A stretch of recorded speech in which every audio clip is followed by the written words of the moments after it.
when cars decide to kill.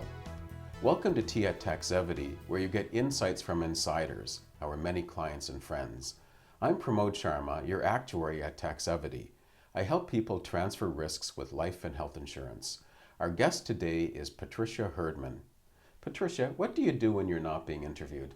When I'm not being interviewed, I'm either walking my dog, and to earn a living, I actually am an international software test expert, and I work for some of the world's largest, most complex or technologically complex companies. Mm-hmm. And I found your background at first a little puzzling because you've written this book, and at the beginning I didn't quite see the connection, but I'm really glad you did because we've been concerned about cars since, well, I guess a number of years, because we have a Toyota. And when we heard about the problems with the sudden acceleration, we got confused. Was it the driver's fault? Was there something wrong with the vehicles? And we just felt concerned about how cars were evolving. Right, well, I was listening to this when I was working overseas, and I could hear about the problems on the radio that I was listening to and so on, and learned that Toyota had had a number of sudden unintended accelerations ever since they changed what's called their electronic throttle control system. And that's the computer that actually controls how fast or slowly the engine runs and how fast or slowly your car will go. They've had a number of complaints, but Toyota would always say, oh, well, it's the driver. It's always the driver. They're pressing the pedal when they meant to be pressing the brake. I remember hearing that. And then there was floor mats, and it just seemed, that's right. How could all these people be that dumb? Exactly. Well, in fact, I was, as a software test expert, I was thinking, I think that really sounds like a software bug to me. But I don't own a Toyota, so I didn't really pay that much close attention. However, in 2013, it has been proven that Toyota's electronic throttle control system had software bugs. Not only that, the way they developed the software was the wrong way to develop safety critical software. And thirdly, there were 80,000 lines of what we call spaghetti code, which is ripe with bugs. And fourthly, they were able to show that how they put their software and safety overrides into the car was downright silly. They actually had safety overrides embedded inside the software that could fail. Oh. So it's like having a key to a closet. You have an extra key, a spare key, in case you lock yourself out, and you keep it in that closet. And when you lock yourself out, you can't get at it because the key's in there. So when people were experiencing sudden unintended acceleration and trying to press the brakes and pressing the brakes, they were saying, we're not having any brakes. And that's because the safety override was stuck inside the software that had a memory leak and that failed. And people died. Hundreds of people have died. Do cars have a lot of code these days? Well, a car is actually a computer on wheels. Okay, just think about. I'm a software test expert until Christmas 2014, when I took some time off work to write a different book. I actually hadn't clued into that fact. But cars can have up to 20 million lines of code, and can have anywhere from 30 to 100 embedded electronics inside the car. And those embedded electronics are located all around the vehicle, and they control your doors, your windshield wipers, they control your engine, they control your airbags, your seat belts, they control just about every life-saving and life-threatening facet of your vehicle. Then 80,000 lines of code out of 20 million seems like a really small percentage. It is, but you just need one bug to kill you. You just need one. And there's no excuse if you are building that software in a way that isn't safe. So we already know that the car companies are building software any way they'd like, and therefore the public is at risk. The title of your book has the words "decide to kill" in it. What do you mean by that? Well, again, a car is now a computer on wheels. If you think about software, is a series of decision-making devices, and you tell a piece of hardware through your software what to do based on the conditions. When you think about a car, there's lots of conditions on the road, millions and millions of conditions that could happen. But just think, making it simpler, let's think you want to build a little robot that has to pick fruit from a bowl, and you want the fruit to be picked on a Tuesday or a Thursday, and you want the yellow fruit to be picked on a Tuesday or Thursday, and every other day of the week you want all the other fruit to be picked. So to keep, and also in code you keep everything tight, so you don't say Tuesday or Thursday, you say T for the day. So you say if the day starts with a T, meaning Tuesday or Thursday, pick all yellow fruit. Else, pick all fruit. And your robot will know that on a Tuesday or Thursday, if it has yellow fruit, it picks that out, and every other day of the week, it picks everything out. Now, what ends up happening is that if you get it more complex, you say, I want grapes only picked on Friday. Now you have many more if, then, else statements, because you have to say, if the day of the week begins with the T, pick all yellow fruit, except if the day of the week is a Friday, pick only grapes, and if the day of the week, and then it goes on and on. Now, that becomes nested into lots and lots of layers of complexity, and when you build software safety critical software, you must be much more careful with it than we have right now. Mm-hmm. That's a really good example, because I can see how something simple can easily become much more complex. Mm-hmm. What prompted you to write a book? Well, what prompted me is I am a writer, and I've written other books under pen names for different reasons, but this particular book, I was actually writing a different book at the time, and it was for executives of major corporations to better understand how their decisions, and sometimes not so efficient decisions, negatively impact quality. And I had some really good examples from the more than 25 years as a consultant. I wanted to put that into a book to help people understand how not to make silly decisions that actually hurt their customers through bad quality. As I was doing a little bit of research, I stumbled upon more and more recall notices on the internet from car companies that were recalling their cars due to software flaws. And some of those flaws were really deadly. And I thought, wait a minute, who's keeping track of the patterns that we have around the software flaws in our cars? And yes, Toyota had a serious problem, and may still have a serious problem, with sudden unintended acceleration, but other car companies do as well. And I have to give Honda credit, because it was the first car company to admit it. So they didn't blame their customers, they didn't blame the drivers, they said, oops, excuse me, we have an electronic throttle control system, and we're going to fix the problem, and we'll get it back out to you. So more than just Toyota has that problem, and certainly all manufacturers are now issuing recall notices due to software flaws. Are there laws for software safety? Not one. There's not, and that's another thing.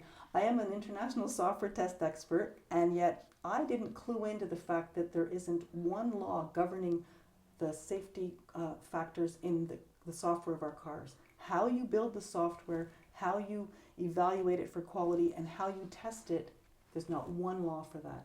And just to be sure that I was right, I contacted, because I wasn't certain at first, I Googled a lot of things and said, is this a law or not? Contacted a friend of mine who's a scientist at NASA who specializes in software testing at NASA. And I said, tell me if I'm right. Are there any laws governing car software safety? He said, not one. There's not one. See, I find that shocking. How could that even be? We seem to have laws for everything. We do have laws for everything, but if you think about a car, which is a great device, it's mostly a mechanical device. In the old days anyway, started out as a mechanical device. And when they were first put on the road, there were no laws at all. It was like, just have a good time. Over time, and especially as a result of citizen activism like Ralph Nader and the people who helped support him, we started having safety laws for cars get built over time that have actually helped a lot of people's lives and protected people from injury. So those were laws that were put in place to protect people from mechanical failures. And at the end of the day, we want to maintain those protections. But people haven't been thinking about software safety specifically. It's the regulatory agency in the U.S. Now has been told by the scientists in the U.S. that they don't know how to regulate car software, which really should cause all of us alarm, because they're mandating software things. Now they're saying that all cars have to have this kind of software and that kind of software, which in and of itself is not a bad thing. But we haven't put any safety regulations around it. We haven't said how they have to be certified to be safe, and we haven't said what are the rules around implementing that software. What kind of things can go wrong in our vehicles besides sudden acceleration? Well, actually quite a number. And in fact, I'm going to have to read some from my book, and I will say that these items here are all supported in the book through reference to a software safety recall issued by a car company, or actually one or more car companies, because some of these have them happen to them from more than just one manufacturer. But you can be driving along and your brakes will not work when you try to stop the car, and that can be caused by software. You can be driving along on a beautiful day or even an icy, rainy day, and your brakes will suddenly and harshly activate on their own while you're driving. You can have the doors pop open while you're driving. You can have your engine shut down completely. And I remember reading that thinking, well, if you're driving and the engine shuts down, cuts out on you, just, put your flashers on, get to the side of the road and figure something out. But then I realized, wait, engines can shut down at any point, which means when I'm making a left-hand turn, it can shut down right there. Right. That's deadly. And if someone comes flying down the road at me, I had a lot of time to get through, and now I'm stuck in the middle of the road, an accident happens, I'll be blamed because I will have been making a left-hand turn. And if I survive the crash and I say, well, I had lots of time, the engine shut down, who's going to believe you, right? And that's where I got more and more concerned. So I stopped writing my other book and I said, let me just focus on this one because I think I need to be educated about this, and certainly all of us should be educated now around the fact that our cars can hurt us this way. Now there's other things. It's only halfway down the list. Engines can catch on fire while you're driving or just idling, and there's actually on YouTube you can see a fellow who's filming his car that exploded into fire as he was driving. He managed to get out. The car can roll away while parked and turned off because the gear popped itself into neutral. Now, in fact, the GM actually was selling trucks knowing that their cars were doing this, but they just didn't know why. So they sold their trucks knowing that their cars, the engines would cut out while they were driving and sometimes just pop themselves into neutral and roll away. And that should be against the law. Absolutely. And there should be some safety certification process where someone has to look the CEO in the eye and look a regulator in the eye and the federal government of every nation and say we're okay. It's okay or it's not okay. But we shouldn't just be saying have a good time and whoever can get fastest to market with a less than good quality product wins. Cruise control, we know that can turn itself on or off. Airbags suddenly not deploy when they're supposed to, and also not deploy. So you might need an airbag to deploy. The software broke, it won't go. Another one, you don't want it to deploy. You're driving along, software breaks, and boom, opens itself up in your face while you're on the highway. Seat belts, of course, and windows open, shut, steering to fail, make it impossible to control the car. Now, there's one thing I don't have in the book yet. I'll have it in the next version, but I also learned that sun visor fires can be caused by faulty electronics. Now, that's a sun visor. That's a thing above you, right? Yes. And I remember again reading, well, how serious is that? Well, very serious, because 3 people have been burned, and a car company has recalled the car because of that problem, and burned in the face actually because the fire went off.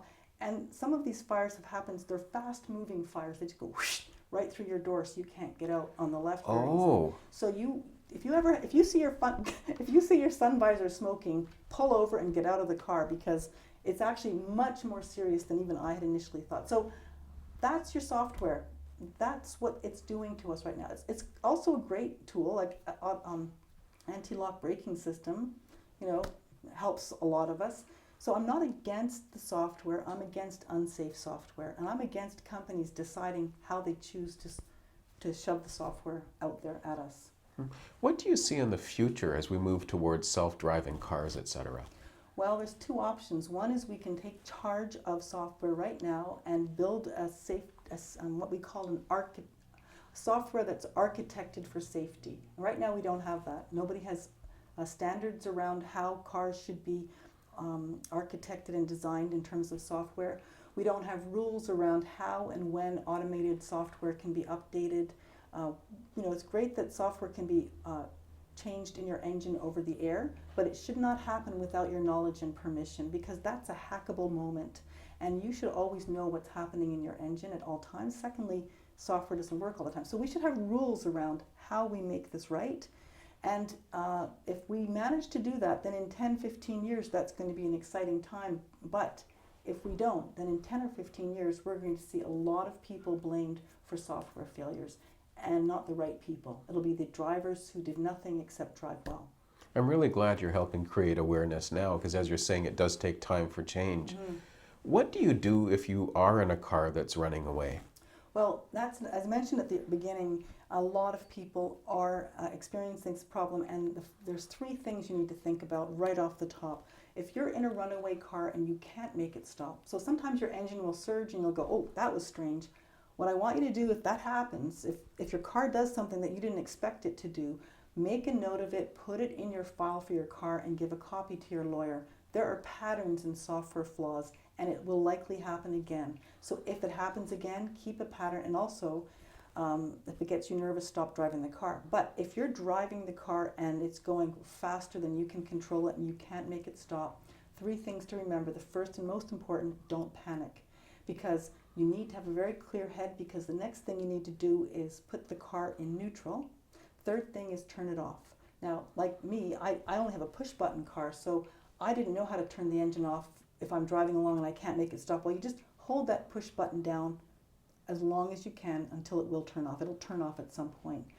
And then pull over to the side of the road, and again, make a note and send that to your lawyer. So three things: don't panic, car in neutral, turn the engine off.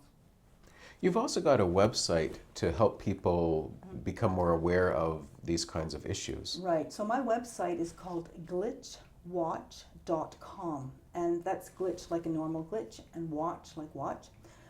Originally I put that together actually for other test geeks like me, and then I totally shifted it up because I thought, no, this actually needs to be available for the general public to understand what's going on. I keep track of some of the software recalls. I also on there have links to where you can report faulty faults with your car, also links where you can check the year, make, and model of a car you're thinking of buying, and you can see how many recalls happened to that car. And you can look to see, sometimes you have to read a little carefully, but you can see which ones were software related.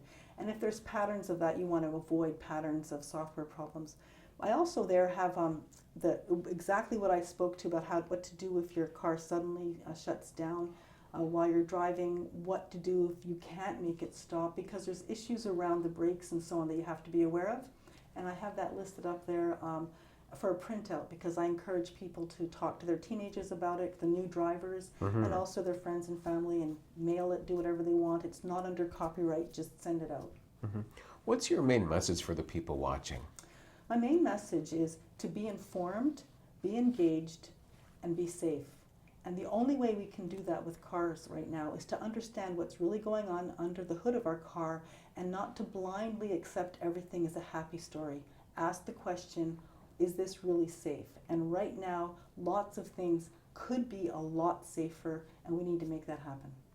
What's the best way for people to reach you?